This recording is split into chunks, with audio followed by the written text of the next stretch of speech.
Shared leading into this fight, based on the press conference you shared the stage with Ilia last time, that he gets overly emotional sometimes, and other men has a power over him when he does that. Do you feel like you've gotten him over emotional with some of the comments made in the lead up to this fight? I hope so. I hope so. I hope he's going to come out very aggressive. Is there any part of you that feels like, man, maybe I should just lean all the way into it at the press conference, cuss him out, and try and really rile him up and get him out of his game plan, or is that just not you as who you are? Yeah, it's not. I mean, I'm definitely not trying to be something I'm not. Most of the time, I'm just being a funny guy. I think I'm a pretty funny guy.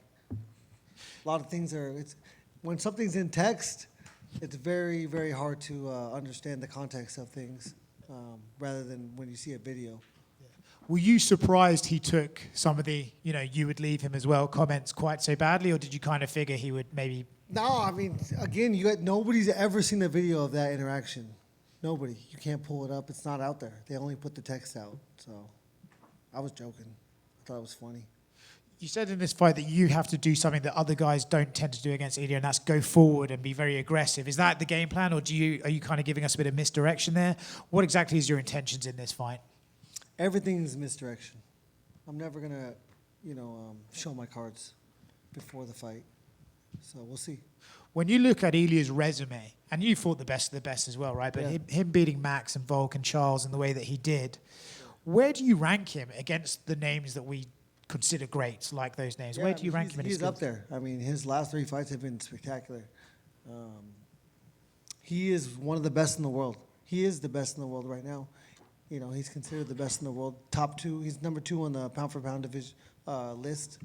And, yeah, this is a huge task for me, huge challenge. I'm a huge underdog, and I love the challenge. This might sound like a weird question, but you just mentioned there the odds and the fact that you're the underdog. Do you consider yourself the underdog here? Do you look at him and think, man, this is a challenge, I'm going to have to really be on my best? Or do you think, like, no, these people are counting me out way too early and they don't know what I know? I mean, he's beat 2 people that knocked me out. Well, Charles didn't knock me out, but he pretty much knocked me out before he choked me out. Yeah, I mean, he's up there, man. This is a huge challenge for me, huge challenge. But I don't see myself as the underdog. I feel like I'm ready and I'm capable of beating this guy. Obviously, I wouldn't be at this stage, and I wouldn't be in these level of fights if I didn't have that self-belief in myself. Justin, right here. I've watched a couple of your interviews, and a lot of the questions surround, like, are you excited to fight at the White House? What do you think of the magnitude and this and that? And you've responded a few times with, I don't have emotions about this right now. It's just like a normal fight week and everything. You've also used phrases like, I don't expect to be alive Sunday, or Monday for this one, fights are Sunday. Is this something you've learned along the way, or have you always been like, shut out the noise and this? I mean, I've learned, again, through, if you don't understand and believe the danger is real, then your body doesn't do like primal things. And I need to, obviously I am in danger, and the danger is real, and so I just convince myself and believe it as much as I can so that my body will go to a special place. In these fights, I'm able to perform the way I perform because I go to a very primal place.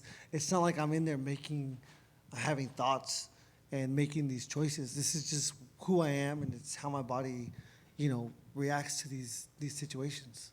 So you don't like to look past the fight nights, but do you ever reflect on your career, like fighting in that empty arena, going to Abu Dhabi to fight Habib, the Paramount debut, Madison Square Garden? Do you reflect on that after the fact? Yeah, I do. I use it, for lessons, to not repeat. Again, Oliveira was at home, home field advantage in Arizona. I had already failed fighting for the belt once. This is my second chance. I wanted it so bad, and the more you want something, the worse you do sometimes. So, yeah, you can't make it bigger than what it is. And then one of the things you said that stuck out to me at Media Day before the Patty fight was you were kind of responding to what he was saying, is that like he's not experienced the build to a title fight, preparing for these 5-round fights, and you know what to expect. How do you prepare for a fight outside at the White House? And as Dana White said, Super Bowl numbers for this event, like, because not only have you not experienced this, like I don't think anyone will experience this. Yeah, I mean, again, whenever there's so much danger in front of you, none of that matters. The humidity is the only thing that's going to be a factor. We're going to be either sweatier, hotter, and so I put myself into hot environments. I put myself into a sauna, before my workouts so that I go into and go through my workouts, with my body heat elevated, or I go into the sauna mid-workout and, really, really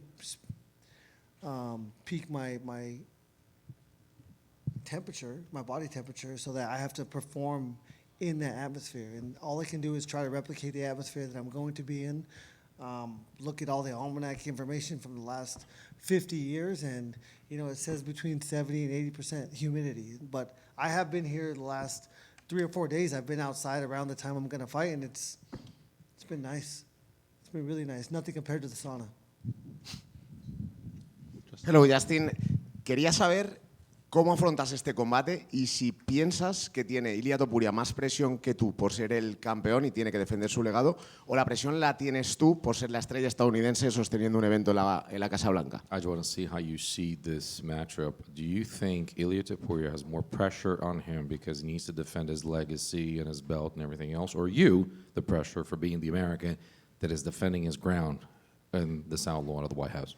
Yeah, I think it's a little bit of both. I think, the way that he's talked about me and the way that he's diminished my abilities really puts him into a corner where he has to have a spectacular performance, or else he's going to, have even if he wins and has a tough fight, he's going to have a tough fight against the guy that he says does not belong in the cage with him. And so that puts a lot of pressure on yourself to have to finish me early. He's going to finish me in the first 2 minutes, he says. But yeah, there's a lot of pressure. This life comes with pressure. I never would have expected to be sitting in front of all you guys and having to answer all these questions. I'm supposed to be, in my small hometown doing nothing, working in a mine probably. So yeah, this whole life has been crazy, and there's a lot of pressure, but I love pressure, and that's why I chose this life. Un poco de ambos, porque en verdad de todo que habló él, de la manera como me subestimó, que habló un poco de mis habilidades, o sea, creo que la presión se vuelve hacia él porque dijo, bueno, si no gana bien, si no gana con un performance histórico dominante, básicamente tuvo dificultades con un tipo de quien habló, que dijo que no merecía, que no debía estar acá, o sea, un poco eso pone presión a él. Ahora, de mi parte, es una vida que tiene presión, es una vida que viene con presión. Yo no jamás imaginaba que iba a estar acá hablando con todos ustedes, hablando con esto. O sea, yo pensaba que iba a estar viviendo una vida calmada en mi ciudad natal, o sea, ahí trabajando en los minerios y qué sé yo, pero estoy acá. O sea, es una vida que viene con presión por sí misma. Y la última pregunta, después de todo el último cruce de declaraciones, incluso el face-to-face que tuviste de manera pública con Ilia Topuria, ¿crees que esta pelea ha dejado de ser tan con una perspectiva amable y deportiva para pasar ya a ser un combate con implicaciones personales con Ilia Topuria? And do you think of the stuff that kind of got cross-wired and the comments that were made, and then after, the face-off and that you guys had, do you think this now transcends a little bit of the sport matchup and the fact that you're just guys having a fight, or maybe this got a little bit too personal by the time it gets to the White House on Sunday? Yeah, I'm not sure if you guys have to understand we're going to try to hurt each other. So there's nothing more personal than that. Words mean nothing, and nothing that's been said will mean anything on June 14th when I get in the cage with this guy. O sea, lo que tienen que entender es que nuestro trabajo es hacer daño uno al otro, o sea, golpear uno al otro, o sea, no importa, las palabras no significan nada, y nada que hemos hablado o dicho en este momento va a significar nada hasta el 14 de junio. Thank you so much, Justin. Justin, we saw an embedded. You were doing some training at the FBI headquarters. What was that like? Yeah, it's cool. I'm working out there all week. They have a nice little gym. It's perfect. And going back to what you said about Ilia kind of setting a super high standard for himself and what he's saying, like saying no doubt in his mind he's going to put you away inside 2 minutes. And we've never seen anyone do that to you, even in the fights you've lost. It's never an easy out for them. So is he even overlooking that element that, like, even if it does go his way, the resistance you presented there, no one's doing that to you? Yeah, he's been wrong about me so many times. I heard when he heard that I was going to fight Paddy Pimblett, he said I had zero chance. And, I definitely won that fight.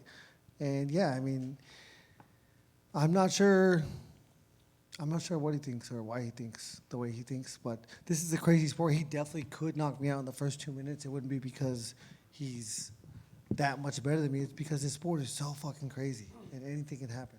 And is that the difference between you guys? You always say you make peace with the worst possible outcome before you get in there, and it allows you to fight the way you want to fight. Is that maybe something that he hasn't experienced yet in knowing how to do that? I mean, he's found success doing it the way he does it. We're all different. You know, nobody's gonna approach this the same. This is a crazy life, and yeah, I mean, it's just again, he's backed himself into a corner because when we go to the second round, you know, what's he gonna, you know, how is he gonna justify that to himself? We go to the third round, he's bleeding. How is he going to justify that to himself when it should have been over already in his mind? I do not go in there with expectations. I expect 25-minute war, and I expect to have to dig deep and have to overcome a lot of adversity, and I'm ready to do that. And last one, I know you said one of the records you're most proud of is the 9 bonuses in your first 7 UFC fights. There's a man on this card named Josh Hokett who has 4 in 3 fights. Are you worried he might be threatening your He's on track. He's on track. 4 and 3, yeah. I mean, he's right there. He needs a double bonus one more time in his next 4 fights. Thanks, Justin. Justin, I think one of the advantages that you have had in certain fights in your career is your ability to just go into a fight without emotions. But when you're getting ready in the Oval Office and you're walking down, you know, on the White House lawn with an American flag, have you even had to ask yourself, you know, what are my emotions going to be like walking into this fight? No, not really. I'm going to be in control. I'm going to be present. I'm going to love it. You know, seeing all the military there is going to be great. But I'm walking into a cage against a guy that's trying to hurt me very badly. And so none of those things really matter. And the last one for me, you might not have too much to say on this, but I mean, it is weird how sports are like this sometimes. Like, do you start to believe in fate a little bit? Like, you talked about how your first fight was outside, this fight is outside, this is your chance to win an undisputed championship. It's happening on the White House, you know, as an American. Do you start to believe that, like, destiny is playing in this, or do you not play with any of that? I think my destiny is to inspire people through my actions. I don't think that I deserve anything more than anybody else. I don't think I'm better than anybody else. I don't think I've been chosen by God. I constantly thank God for these opportunities and for this life and for the opportunity. I ask to be used in the best way possible. If that's losing and then showing people that life goes on and you could still, you know, have the desire to be happy and live, then that can happen. Then I'll take that. You know, whatever. But I don't think I'm better than or I deserve anything. I think I've been put here to show people how to be accountable and to thrive under pressure. Justin, over here. You mentioned you were the underdog. It's been going around all over the internet last few days. Arman Tsarukyan placed a $1 million bet on you to win. I guess what's your thoughts on his vote of confidence in you? I have zero thoughts on anything outside of myself and this fight. Thank you. Can't worry about that stuff. Hola Justin, eres una leyenda, serás Hall of Fame, has logrado casi todo lo que se puede lograr en el deporte.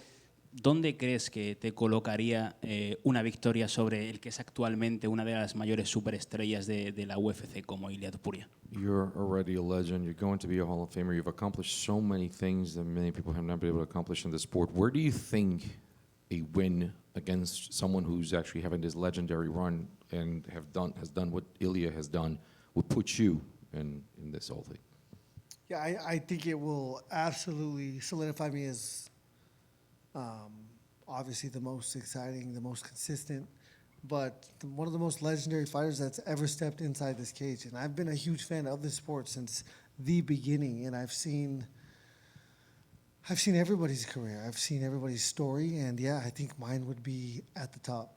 This is movie worthy. Yo creo que me pondría en una posición, o sea, histórica. Estamos hablando de una persona que es emocionante, consistente, que ha hecho todo básicamente en este deporte. Y yo soy hincha de este deporte, soy aficionado a este deporte desde el inicio. Yo he acompañado la carrera de todos que están involucrados en este deporte. O sea, sería cosas de película básicamente. Justin, and the last time you fought against powerful striker was Rafael Fiziev twice and Dustin Poirier. You did a very good job in these 3 fights. My question is simple. Is this a better matchup than people thought? Because also Ilia get knocked down in this weight class in the past. So do you think it's a better matchup that the analysts said and the people said in the world for you? I mean, I think if you were to have to describe my fighting style, it would be striking. And this is definitely a striking heavy opponent, you know, as opposed to Habib and Charles Oliveira. And so I think it's a better matchup for me than the other 2 times that I have been in championship fights. And if you point the ground, the 10 first seconds, as against Max Holloway, do you will handle it which way as Max and take distance, or you will meet him in the center of the octagon? I am not going to make any decisions based on his actions. I'm going to fight my fight, and I'm going to follow my coach's game plan, which we have been vigilantly studying this guy and his tendencies for the last 12 weeks. And I'm going to go in there and be perfect. Thank you. Thank you, guys.